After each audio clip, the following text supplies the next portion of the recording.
ইবনে মাজার হাদিস, রাসূল করিম সাল্লাল্লাহু আলাইহি ওয়াসাল্লাম ইরশাদ করেছেন, কোরআন কারীমের শিক্ষার্থী যখন হাঁটে, ইলমে দ্বীন শিখতে মানুষ বের হয়, আমার উম্মত তাদের পাখা বান্দার পদতলে বিছায় দেয়। হলো না? পুরুষের কণ্ঠে বলেন সুবহানাল্লাহ। ওয়ায়াস্তাগফিরু লাহু মান ফিস সামাওয়াতি ওয়াল আরদ, যতক্ষণ সে ব্যক্তি দ্বীন শিখার জন্য ঘরের বাহিরে থাকে, আকাশ ও জমিনে আল্লাহর প্রতিটি সৃষ্টি সে বান্দার জন্য আল্লাহর কাছে গুনাহ মাফের দোয়া করে।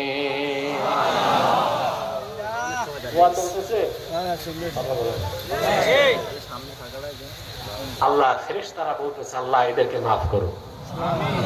এমনকি হাত্তাল হিতানু ফিল মা, নদী আর সমুদ্রের কোটি কোটি মাছ গুনাহ মাফের জন্য দোয়া করতে থাকে। বলেন খুশি আছেন?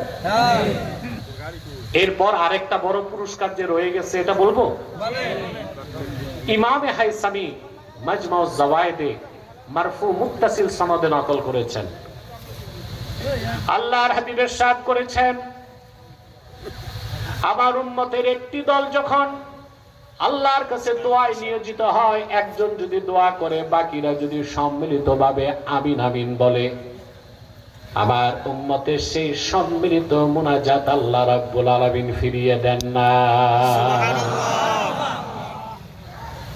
আপনারা সম্মিলিত মুনাজাত করে যাবেন না? ইনশাআল্লাহ। কথা বলেন ইনশাআল্লাহ। দায়িত্ব আমার ছিল, আমি চলে যাব আগে, বিশ্বব্রের দায়িত্ব দিয়ে যাচ্ছি ইনশাআল্লাহ।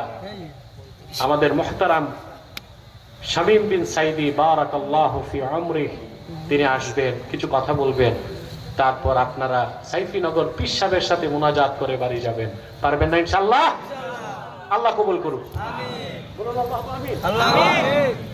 সূরা আনকাবুতের শেষ আয়াত থেকে কিছু কথা বলছি। আল্লাহ তাআলা বলেন, ওয়াল্লাযীনা জাহাদু ফীনা লানাহদিয়ান্নাহুম সুবুলানা ওয়া ইন্নাল্লাহা লামাআল মুহসিনিন। আল্লাহ পাক বলেন, ওয়াল্লাযীনা জাহাদু ফীনা আই ফি হাক্কিনা লানাহদিয়ান্নাহুম সুবুলানা আই তুরুকাস সাইরি ইলাইনা। আল্লাহ পাক বলেন, আমার মুমিন বান্দাদের মধ্যে যারা আমি আল্লাহর হকে আমাকে পেতে আমার সন্তুষ্টির জন্য সংগ্রাম করে, সাধনা করে, মুজাহাদা করে, আমি আল্লাহ আমার কাছে পৌঁছার সকল পথ